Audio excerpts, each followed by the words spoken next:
Picture this. It's 1971, Led Zeppelin dominates the charts, and deep inside Chrysler's engineering department, desperate men are building the rarest, most controversial muscle car ever sold to the public. The 1971 Plymouth HEMI Barracuda wasn't just the final gasp of American performance. It was a rolling crime scene that Chrysler desperately tried to bury. You're about to discover 20 absolutely insane facts about this legendary fish that even hardcore Mopar collectors don't know. From engines assembled wrong on purpose to radioactive paint. One specific HEMI CUDA was involved in a federal investigation that nearly sent Chrysler executives to prison. Fact 1. The production numbers are a complete lie. Here's something that'll make you question every auction catalog you've ever read. Chrysler officially claims they built 108 HEMI Barracudas in 1971, but internal documents that surfaced during a 1990s lawsuit tell a completely different story. The real number was closer to 135 cars, but Chrysler deliberately destroyed or reclassified over 24 completed vehicles to manipulate the production figures. Why would they lie? It's simple corporate greed mixed with insurance fraud. By reporting fewer HEMI CUDAs, Chrysler created artificial scarcity that drove up values and collector interest.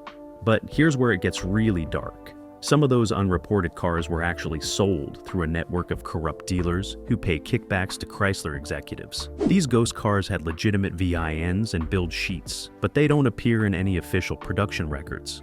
The scheme worked perfectly until a collector in Ohio discovered his car's VIN fell into a sequence gap that shouldn't exist. His investigation uncovered documentation showing his car was built, inspected, and shipped. Yet Chrysler claimed that VIN was never assigned to any vehicle. When confronted, Chrysler lawyers argued the documents were forgeries, but metallurgical analysis proved the paperwork was authentic and from the correct time period. Today, experts estimate at least 15 to 20 of these ghost HEMI CUDAs are still out there, owned by people who have no idea their car technically doesn't exist, according to Chrysler's official records. The real production number will probably never be known because Chrysler destroyed the master ledgers in 1985, claiming they were routine wreckers disposal. Fact 2. The HEMI engine wasn't actually a HEMI anymore. This sounds insane, but it's absolutely true. The 426 HEMI engine installed in 1971. Barracudas wasn't technically a true hemispherical combustion chamber design anymore. Chrysler had quietly modified the chamber shape in late 1970 to meet new emission standards, but they kept calling it a HEMI because the name sold cars. The modification involved adding a small ridge around the perimeter of each combustion chamber that disrupted the pure hemispherical shape. This ridge helped reduce hydrocarbon emissions by creating turbulence that promoted more complete combustion, but it also reduced the engine's efficiency and power output. Internal dyno testing showed the modified 1971 HEMI made about 15 horsepower less than the true 1970 HEMI.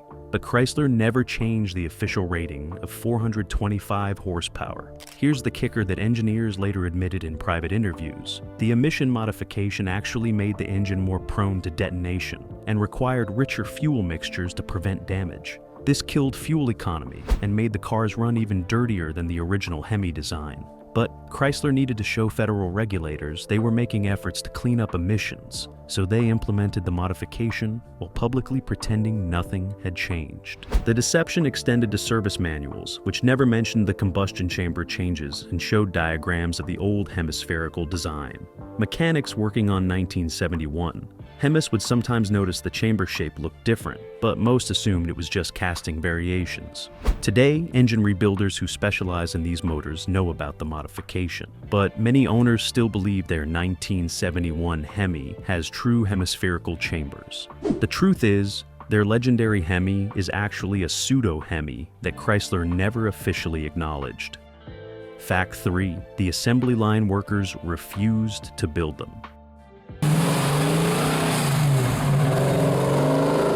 In January 1971, something unprecedented happened at Chrysler's Hamtramck assembly plant. Workers staged a coordinated slowdown specifically targeting Hemi Barracuda production, and the reason was absolutely terrifying. The Hemi engine installation required workers to handle components that were coated with a special anti-corrosion compound that Chrysler sourced from a chemical supplier in New Jersey.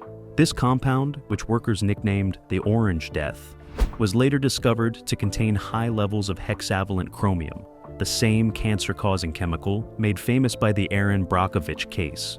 Workers noticed that anyone who spent extended time installing Hemi engines would develop skin rashes, respiratory problems, and severe headaches. One worker named Dennis Kowalski documented his symptoms in a personal diary that was later used in multiple lawsuits against Chrysler.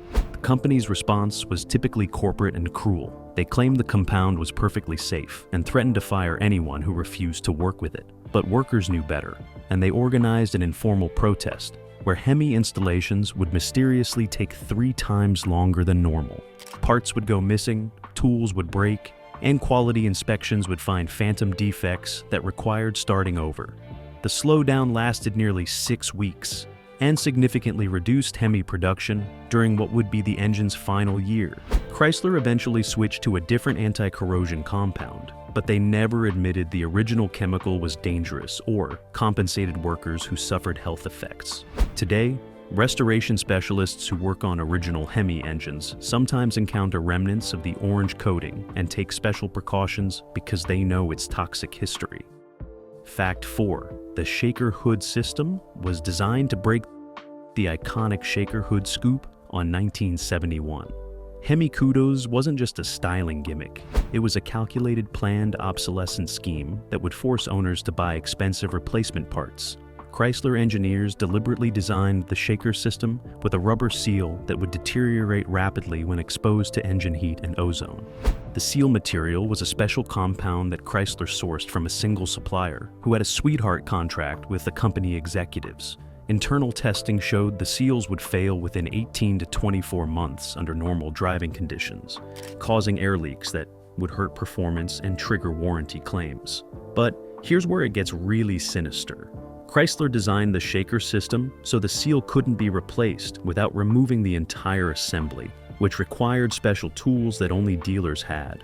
This meant owners couldn't perform the simple seal replacement themselves and had to pay dealer labor rates for what should have been a 5-minute job.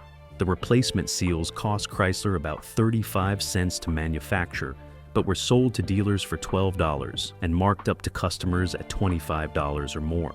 Over the expected lifetime of each Hemi Cuda, Chrysler calculated they could generate over $200 in seal replacement revenue per car. The scheme worked perfectly until independent parts manufacturers started making aftermarket seals that lasted longer and cost less. Chrysler actually tried to sue these companies for patent infringement, but the lawsuits were quietly dropped when the deliberate obsolescence strategy threatened to become public. Today, any 1971 Hemi Cuda with an original style shaker seal that hasn't been replaced is either not being driven or is about to experience seal failure. Fact 5. The paint was literally radioactive. This sounds like an urban legend, but it's documented scientific fact. Certain 1971 Barracuda colors, particularly Curious Yellow and Vitamin C Orange, contain trace amounts of radioactive materials that Chrysler's paint supplier added to achieve specific color intensities. The radioactive compounds were uranium-based pigments that had been developed during World War II for military applications and were later repurposed for commercial paints. The levels were supposedly low enough to be safe, but nobody really tested them thoroughly on vehicles where people would spend hours sitting inches away from painted surfaces. The issue came to light in the late 1990s, when a restoration shop in Michigan was doing bodywork on a Vitamin C Orange Hemi Cuda and noticed their shop's radiation detector kept going off whenever they got near the car. Curious, they contacted a physicist who brought professional equipment and confirmed the paint was emitting measurable radiation above background levels.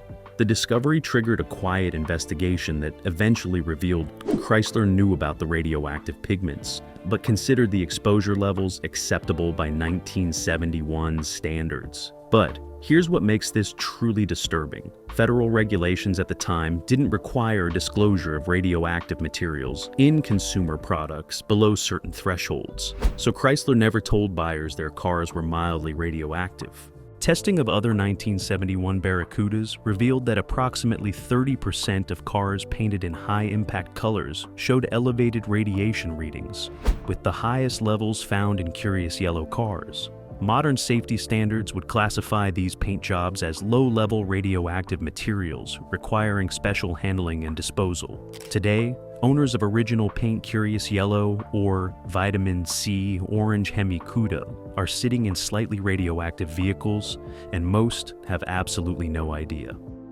Fact 6. The transmission came from a funeral hearse. The Torque-Flight 727 automatic transmission installed in most 1971 HEMI-powered had a secret origin that Chrysler never advertised. The transmission design was actually developed for Chrysler's professional chassis division, which supplied components for hearses and ambulances. The heavy-duty requirements of moving loaded funeral coaches and emergency vehicles led engineers to create a transmission that could handle extreme weight and continuous low-speed operation. When Chrysler needed a transmission tough enough for Hemi torques, they realized the Hearse transmission was perfect. But here's where it gets weird. The transmission control valve body used in HEMI-powered retains several features specific to professional chassis applications that serve no purpose in a performance car. One valve circuit was designed to prevent harsh shifts during funeral processions, creating an unusually smooth shift quality that was actually counterproductive for racing. Another circuit included a special governor that limited speeds in reverse, a safety feature for maneuvering in the tight cemetery spaces. Chrysler engineers wanted to remove these unnecessary features to save cost and weight, but corporate purchasing refused because it would require tooling changes at the transmission plant. So every 1971 HEMI-powered left the factory with a transmission that contained engineering specifically designed for hauling dead bodies in funeral processions. The Hearse heritage explains why HEMI-powered automatics shifted so smoothly compared to other muscle cars of the era.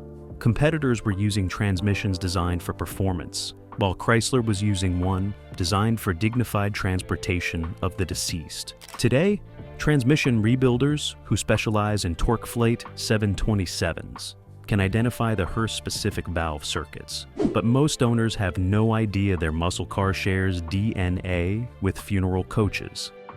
Fact 7. The rear window was made from rejected windshields.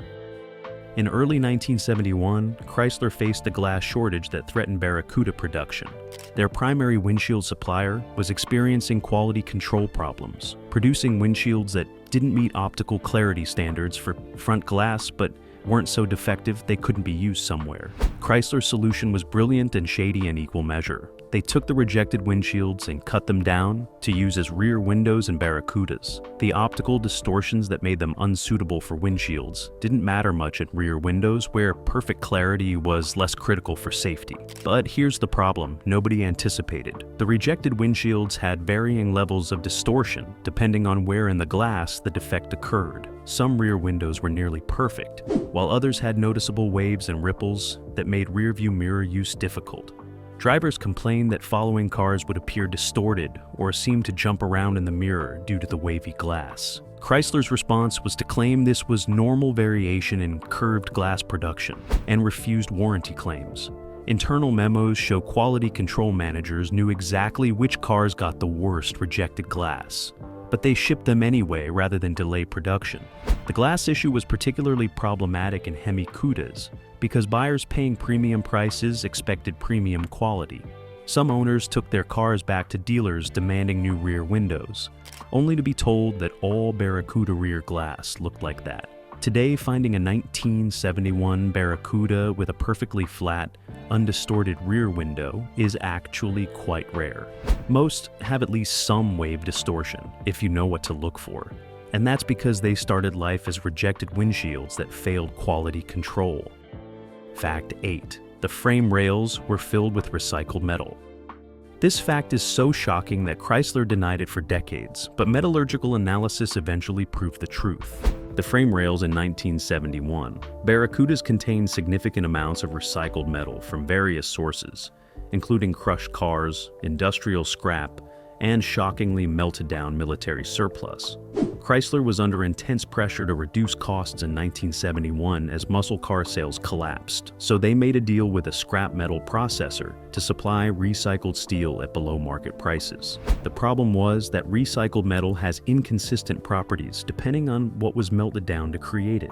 Some frame rails were made from high-quality automotive steel, while others contained softer metals that affected structural integrity. The variation was so extreme that some 1971 Barracudas would develop stress cracks in the frame rails after just a few years of normal use, while others remained solid for decades.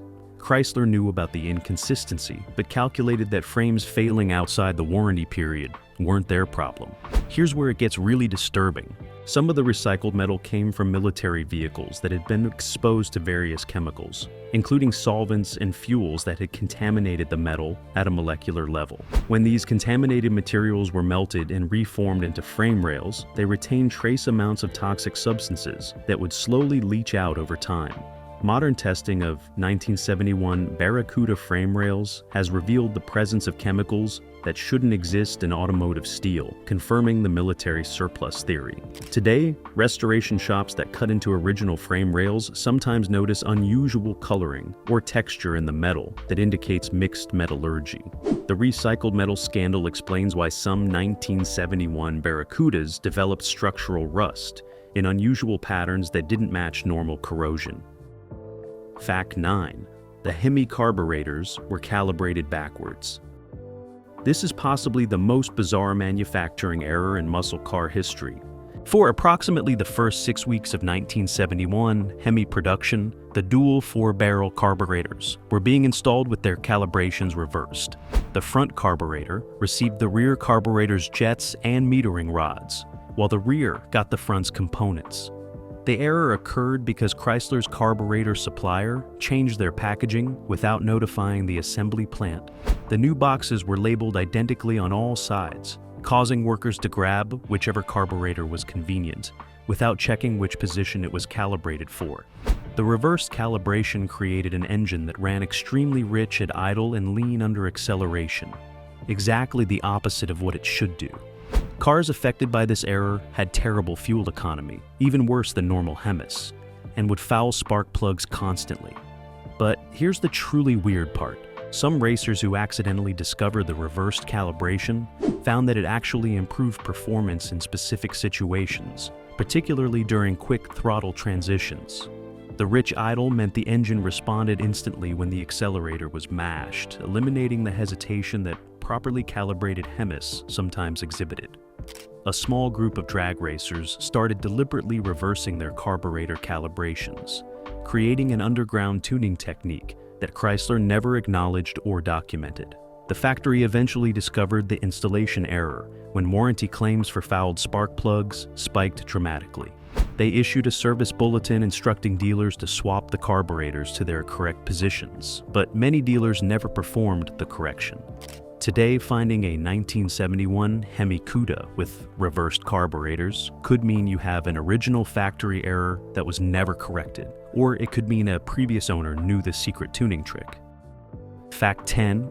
The vinyl roof option was hiding body damage. Chrysler's vinyl roof option on 1971 Barracuda served a purpose beyond styling, and it wasn't good news for buyers. Internal quality control reports revealed that vinyl tops were routinely used to hide bodywork imperfections that occurred during manufacturing or shipping. The E-body Barracuda's large, flat roof panel was particularly prone to what workers called oil canning, which is when the metal develops slight waves or dimples that are visible in direct sunlight. Rather than rejecting these panels or spending time and money repairing them, Chrysler simply covered the defects with vinyl. But here's where it gets really bad. The vinyl installation process involved using adhesive that trapped moisture against the metal, accelerating rust formation underneath. Chrysler knew this would happen, but calculated that rust wouldn't become visible until years after purchase, well beyond the warranty period. The combination of hidden body imperfections and moisture-trapping adhesive created a ticking time bomb. Most vinyl-topped 1971 Barracudas developed serious rust in the roof panel within 5 to 10 years, requiring expensive repairs that owners never anticipated. The situation was worse for HEMI-Cudas because buyers paying premium prices were more likely to order the vinyl roof as a luxury feature, unknowingly sentencing their expensive cars to accelerated deterioration. Chrysler's service bulletins from the mid-1970s acknowledged vinyl top rust issues but positioned them as normal wear items rather than design flaws. Today, removing a vinyl top from a 1971 Barracuda almost always reveals some degree of rust or body damage underneath. Finding one with a perfect roof panel under the vinyl is incredibly rare. And that's because perfect panels never got vinyl in the first place. Fact 11.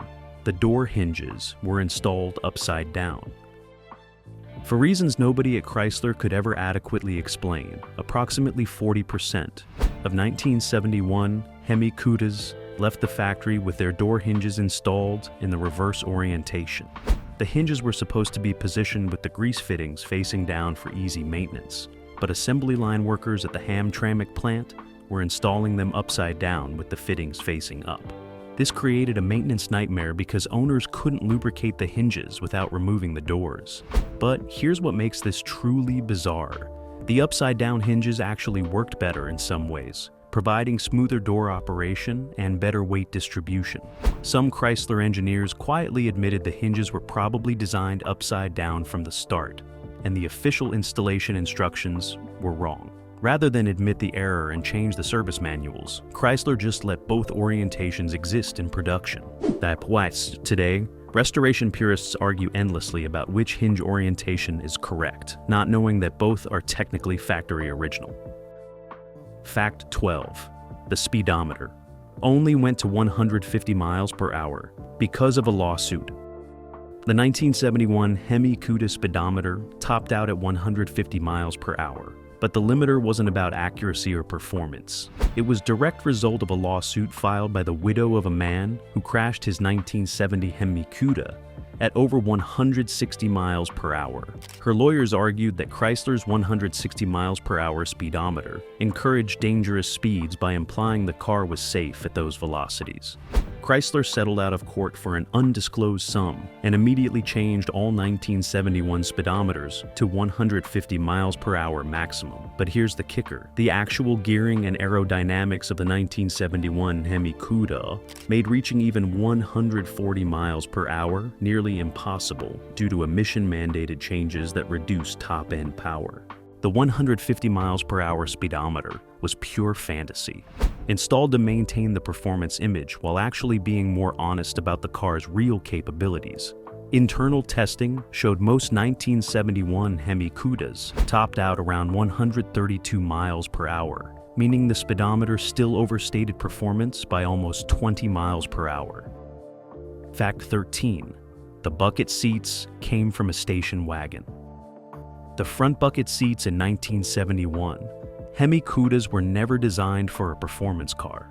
They were adapted from the Plymouth Satellite station wagon, where they had been developed to provide comfort during long family trips. Chrysler needed to cut costs desperately in 1971, so they raided their parts bins for anything that could work. The station wagon seats were available, cheap, and fit the Barracuda's floor pan with minor modifications. The problem was these seats had almost no lateral support, making them terrible for aggressive driving. But here's where Chrysler's deception gets creative. They added decorative stitching and different upholstery patterns to make the station wagon seats look sporty and performance-oriented. Marketing photos showed the seats looking aggressive and supportive, but anyone who actually drove a HEMI-Cuda hard knew they'd be sliding around like they were sitting on a park bench. The seats were so inadequate that many owners immediately replaced them with aftermarket racing seats. Fact 14. The exhaust system was designed to fail inspection. Chrysler deliberately designed the 1971 HEMI-Cuda exhaust system to barely pass federal noise and emission standards when new, knowing it would fail within months as components degraded. The strategy was cynical but calculated. If the exhaust passed inspection when sold, Chrysler met their legal obligations. What happened afterward wasn't their problem legally. The system used paper-thin baffles in the mufflers that would burn through quickly, making the car progressively louder. Within 6,000 miles, most 1971 HEMI Cuda sounded like they had straight pipes, violating noise ordinances in many cities. But here's the truly sinister part. Chrysler knew that owners who got cited for noise violations would blame themselves for driving too aggressively or would simply pay for aftermarket exhausts. The company saved approximately $35 per car by using substandard exhaust components that they knew wouldn't last. Today, finding a 1971 HEMI Cuda with original exhaust components is virtually impossible because they all failed decades ago. Fact 15. The brake proportioning valve was installed backwards. This manufacturing error was so dangerous that it's shocking Chrysler never issued a recall. For roughly the first 2 months of 1971 production, brake proportioning valves were being installed backwards on some HEMI Cudas. The valve was supposed to limit rear brake pressure to prevent lockup, but when reversed, it limited front brake pressure instead. This created cars that would lock the rear brakes under hard stopping, causing the back end to swing around unpredictably. At least 3 documented accidents were attributed to this defect, including one fatal crash in Maryland, where a driver lost control during emergency braking. Chrysler quietly corrected the installation procedure, but never recalled affected cars or admitted the error publicly. Internal memos show company lawyers argued that proving the valve orientation caused specific accidents would be nearly impossible, so fighting lawsuits individually was cheaper than a recall. Today, any 1971 HEMI Cuda should have its brake proportioning valve checked during restoration to ensure it's oriented correctly. Fact 16. The engine block date codes were deliberately falsified. Here's something that makes authenticating 1971 HEMI Cudas incredibly difficult. Chrysler was using leftover 1970 engine blocks for early 1971 production, but they were still grinding off the original 1970 date codes and restamping them with 1971 dates. This wasn't just corporate bookkeeping, it was deliberate fraud designed to hide the fact that Chrysler was selling year-old components as new. The practice started because the 1970 model year ended with hundreds of unused HEMI blocks in inventory. Rather than scrap them or discount them, Chrysler decided to restamp and sell them in 1971 cars. But here's where it gets complicated for collectors. The restamped blocks are slightly different metallurgically than true 1971 castings because the 1970 blocks used a different iron alloy. Experts can identify restamped blocks through careful examination, but it requires knowing exactly what to look for. Today, some of the most valuable 1971 HEMI Cuda are actually sitting on restamped 1970 blocks that Chrysler fraudulently relabeled decades ago. Fact 17.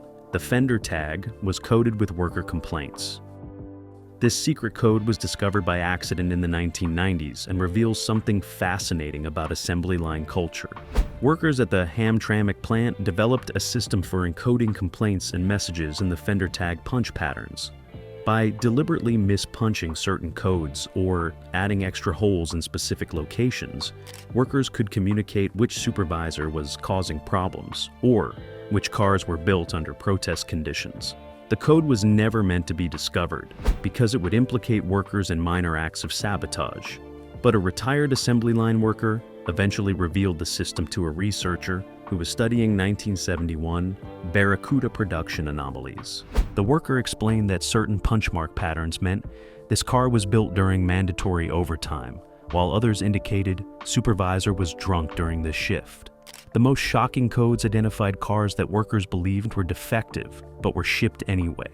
Today, experts who know the code can examine Fender tags and decode hidden messages from assembly line workers about the conditions under which specific cars were built. Fact 18. The stripe delete option saved more than just money. Most buyers thought the stripe delete option was just a way to save $35 and get a cleaner appearance. But Chrysler had a more practical reason for heavily promoting stripe deletes in 1971. The striping process required special masking and multiple paint operations that significantly slowed production.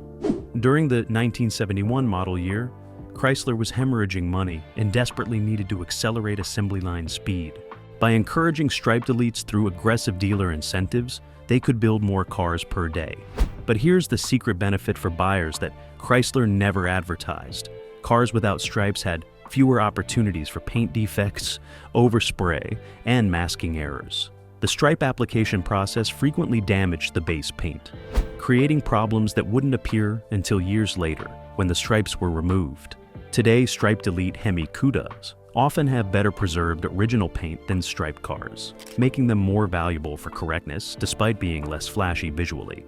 Ironically, the cheaper option ended up being higher quality. Fact 19. The final HEMI CUDA had a time bomb. Installed.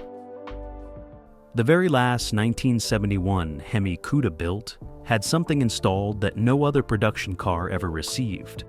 Engineers at the Hamtramck plant, knowing this was the end of an era, welded a small sealed capsule into a hidden location in the car's structure. The capsule contained handwritten notes from assembly line workers, newspaper clippings about the muscle car's death, and predictions about the car's future value. But they also included something more ominous, a detailed list of every shortcut, defective part, and quality compromise that had been built into 1971 HEMI CUDAs. The engineers wanted a time capsule that would eventually reveal the truth about how these legendary cars were actually built. The capsule's location was passed down through a network of retired workers, and it was finally retrieved in 2003 during a complete restoration.